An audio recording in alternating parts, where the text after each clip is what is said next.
یہی راستے سفر میرے کارواں کے لیے آپ نے صدر پی ٹی آئی ضلع منصورہ، فخر منصورہ، شان منصورہ، شیر منصورہ، ایم پی اے کے 31 جناب بابر سلیم خان سازی صاحب کو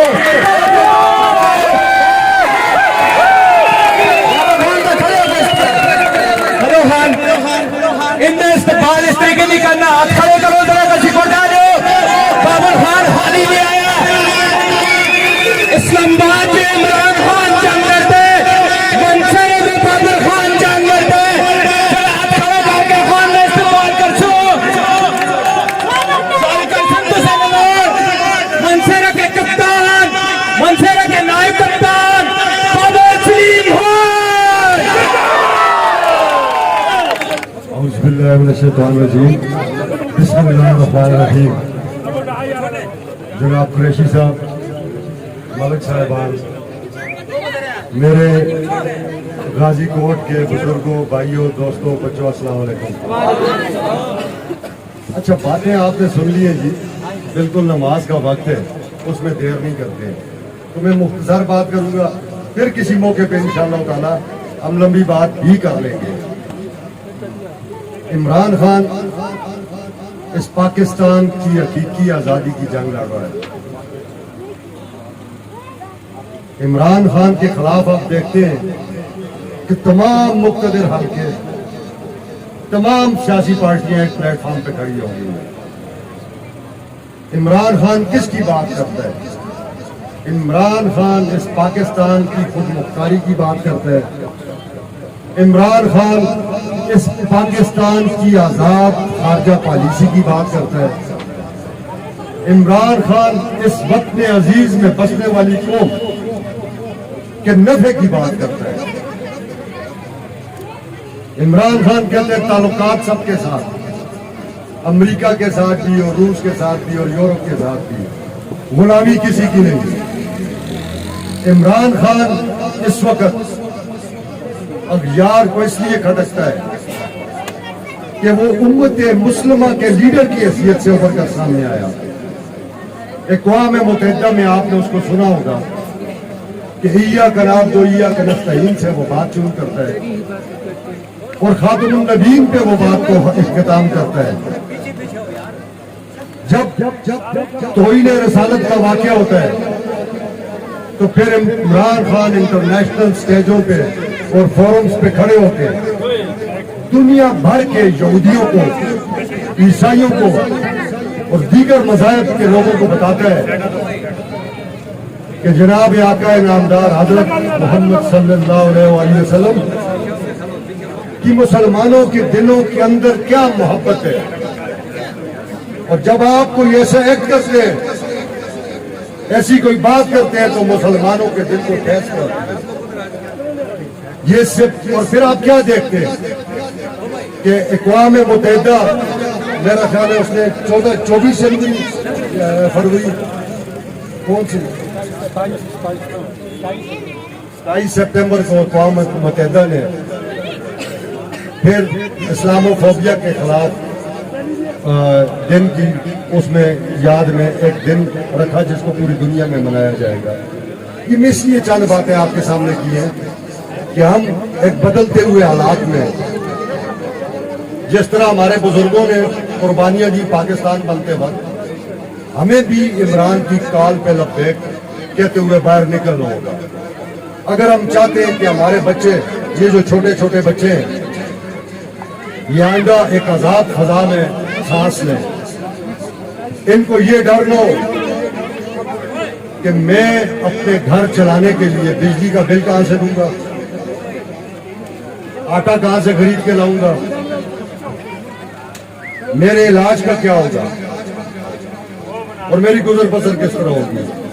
یہ جو امپورٹڈ سرکاریں ہیں، یہ آتی ہیں، یہ قرضے لیتی ہیں، ان قرضوں کا بوجھ ڈائریکٹ عوام پہ ڈال دیا جاتا ہے.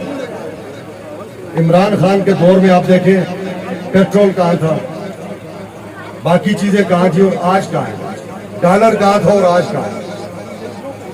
یہ سمجھنے کے لیے میں یہ سمجھتا ہوں یہ باتیں بہت کافی ہیں. پھر آپ دیکھتے ہیں یہ عجیب عجیب قوانین لاتے جا رہے ہیں. ابھی ایک ٹرانسجینڈر ایکٹ انہوں نے مسلم لیگ کے دور میں پاس کیا, اب اس پہ امپلیمنٹیشن شروع ہو گئی. یہ کیسے ہم مسلمان ہیں اور کیسے اس پیارے نبی حضرت محمد صلی اللہ علیہ وسلم کے نام لیوا ہے, اور ہم کیسے یہ برداشت کریں کہ ہمارے مذہب کے متصادم ایکٹس لائے جا رہے ہیں اور تمام پارٹیوں اس پہ بولنے کے لیے تیار نہیں ہے. یا مردوں کو مردوں کے ساتھ شادی, عورتوں کو عورتوں کے ساتھ شادی, میرا جسم میری مرضی. یہ وہ ساری باتیں ہیں. میرا خیال ہے آپ تمام آدمی, تمام لوگ, ہماری بہنیں, ہماری بچیاں اپنے گھروں میں ٹی وی پہ روز رات کو سنتے اور دیکھتے ہیں. یہ وہ لمحہ فکری ہے کہ یہ لوگ ہمیں کدھر لے جانا چاہ رہے ہیں, اور جناب عمران خان کو ہمیں سیدھے راستے پہ لے جانا چاہتا تھا. وہ تو سیرت النبی نصاب میں اس نے شامل کی کہ ہمارے بچوں کو پتہ لگے کہ ہمارے پیارے نبی کی زندگی کیسی تھی. دوستو, یہ وقت آ گیا ہے اور میں یہ توقع کرتا ہوں کہ جب عمران خان کال دیں گے تو آپ لوگ ہمارا ساتھ دیں گے. باقی یہاں کمال نے باتیں کر دی ہیں, سردار خان نے آپ کو بتا دی ہے.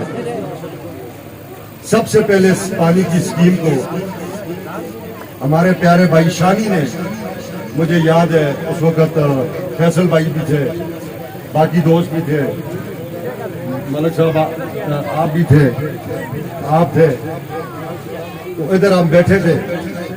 تو پہلی دفعہ اس نے مجھے کہا تھا کہ بابر بھائی, اگر اللہ رب العزت آپ کو موقع دے تو آپ میرے ساتھ یہ کمٹمنٹ کریں کہ آپ ہمیں پانی کی اسکیم ضرور دیں گے.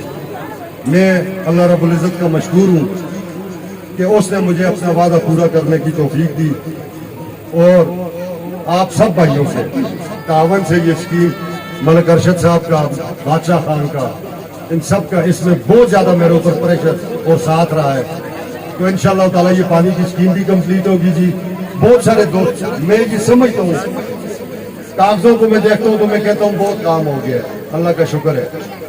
مگر جب میں ویسے پھرتا ہوں اور نظر مارتا ہوں تو میں کہتا ہوں کچھ بھی نہیں ہوا. مسائل ہمارے بہت زیادہ ہیں. میں نے کوشش کی ہے کہ مسائل کو زیادہ سے زیادہ میں حل کرنے کی کوشش کروں. انشاءاللہ تعالیٰ میں آپ کے یہ ذہنوں میں ڈالوں کہ مانسہرہ کی جو گریٹر واٹر سپلائی اسکیم ہے, جو 16.5 ارب روپے کی اسکیم ہے, وہ منظور ہو چکی ہے. انشاءاللہ ہمیں موقع ملا یہ چند دن اور, تو پھر انشاءاللہ میرا سی ایم اس کے افتتاح کرے گا. آپ کے لیے یہاں بچیوں میڈیکل کالج کے لیے ٹیم آ چکی تھی. مجھے ملک ارشد صاحب کہتے تھے یہاں لڑکیوں کا کالج قائم کرو. میں نے ملک صاحب کو کہا کہ میری یہ دریدہ خواہش تھی کہ مانسہرہ کا میڈیکل کالج ہو, تو میں یہاں میڈیکل کالج جاؤں گا. یہ جگہ منتخب ہو چکی ہے, اس پہ کام جاری ہے. انشاءاللہ تعالی ہمارے بچیاں اور بچے اسی کالج سے انشاءاللہ تعالی. بابر سلیم خان زندہ باد, بابر سلیم خان زندہ باد, عمران خان زندہ باد. ڈسپینسری کی بات کی, میں نے کہا ہے اس کو کمال کو ایک چھوٹا یونٹ ہم یہاں قائم کر دیں گے کرائے کی کسی عمارت میں, اور انشاءاللہ محکمہ اس کا کرایہ بھی ادا کرے گا. ورنہ اس وقت ڈسپینسری کے لیے 5 کنال کی جگہ چاہیے, تو وہ بوجھ میں آپ نے نہیں ڈالتا ہوں. وہ جب کوئی اچھا وقت آئے گا تو ہم اس کو بھی انشاءاللہ تعالیٰ دیکھ لیں گے.